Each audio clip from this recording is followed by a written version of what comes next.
ଆପଣ କହିବା ତାଙ୍କ ବାବଦରେ ତ ଯିଏ ସାଙ୍ଗ ହୋଇଛି ସେ ଜାଣିଥିବ ଅମର ଭାଇ କିଭଳି ବର୍ତ୍ତୁ କର୍ମନିଷ୍ଠ ବାକ୍ୟନିଷ୍ଠ କେତେ ତାଙ୍କ ପାଖରେ ଯିଏ ଚଳିଛନ୍ତି ସିଏ ହିଁ ଜାଣିଛନ୍ତି।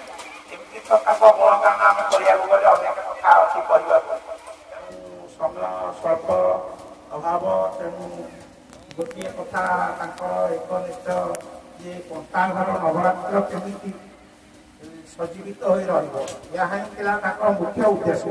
ଦିନ ନାହିଁ ରାତି ନାହିଁ ଘର କାର୍ଯ୍ୟ ଟିକେ ଉଣା ହେଇଯାଉ, କିନ୍ତୁ ନବରାତ୍ରର କାର୍ଯ୍ୟଟା କେମିତି ନ ହଉ। ଗୋପୀଙ୍କର ଘଟଣା 85 ମସିହା 1985 ମସିହା କଥା ମୁଁ କହୁଛି ଯେ ସେପଟେ ପଞ୍ଚଦଶ ବାର୍ଷିକ ଉତ୍ସବ ହେଉଥାଏ। ଏଇ ନବରାତ୍ରରେ କଣ୍ଟାର ସ୍ୱାମୀ ଚିଦାନନ୍ଦ ସରସ୍ୱତୀ ଆସିଥିଲେ ନବାଣୀ ବିହାର ଦାସଙ୍କ ମାଧ୍ୟମରେ।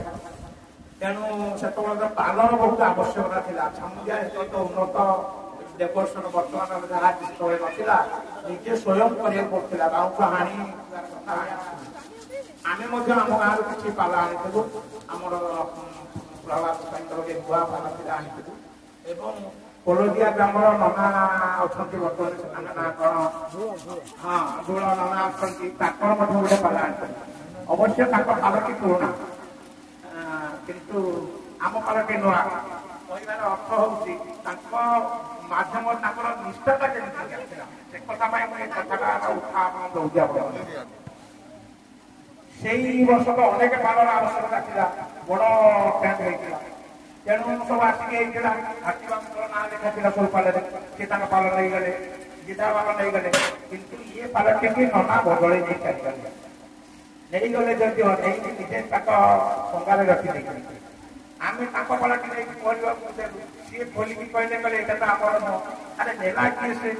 ଭମର ଭାଇ କ୍ଷେତ୍ରରେ ଅଧିକ ବ୍ୟସ୍ତ ହୋଇ ପଡ଼ିଲେ। କହିଲେ କିଏ ସେ ନେଲା ବଦମାସ ଚୋର, କିଏ କଲା ଏ କଥା କହିକି ଆମ ସାଙ୍ଗରେ ଦିନ ଦିନ ଧରିକି ବୁଝିବୁ। ତମ ଗାଁରେ ଯାତ୍ରା ପାଳ ସମସ୍ତଙ୍କ ଘରୁ ଘରୁ ସମସ୍ତଙ୍କ ଘରେ ଦେଖିବୁ ସେ ପାଲ ଦେଖିଲି ସିଏ ନୁହଁ। ଶେଷରେ ନନାଙ୍କ ଘରକୁ ଗଲୁ, ନନାଙ୍କ ଘରେ ଦେଖିଲୁ ଯେ ନନା ଆଉ ବାହାର କରିବାକୁ ରାଜି ନୁହନ୍ତି, କାରଣ ସେ ଜାଣିଛନ୍ତି ମୁଁ ନେଇଛି।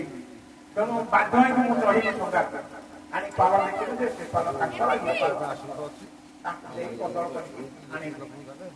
ସେଦିନ ଭମର ଭାଇ ଏତେ ଏତେ ଶାନ୍ତ ଲୋକ, କିନ୍ତୁ ଏତେ ରାଗିଗଲେ। ମୁଁ ଯେତେ କହିଲି ଭାଇନା ସେ ନନାର କଥା କାହିଁ ସେ ବଦମାସ ଚୋର, କାହିଁକି ଏ କଥା କଲା, ଆମର ବଦନାମ କଲା, ଇଏ କଲା ସେ କଲା। ଏମିତି ଅନେକ ଗୁଣ ଅଛି ତାଙ୍କର। ମୁଁ ଆଉ କହିବି କଣ, ସମୟ ଅଭାବ ଆଉ ଅଛି, ଟିକେ କୀର୍ତ୍ତନ ହରିହର ହବ। ତେଣୁ ଏତିକି କହିକି ମୁଁ ମୋର ବାଣୀକି ବିରାମ ଦେବ।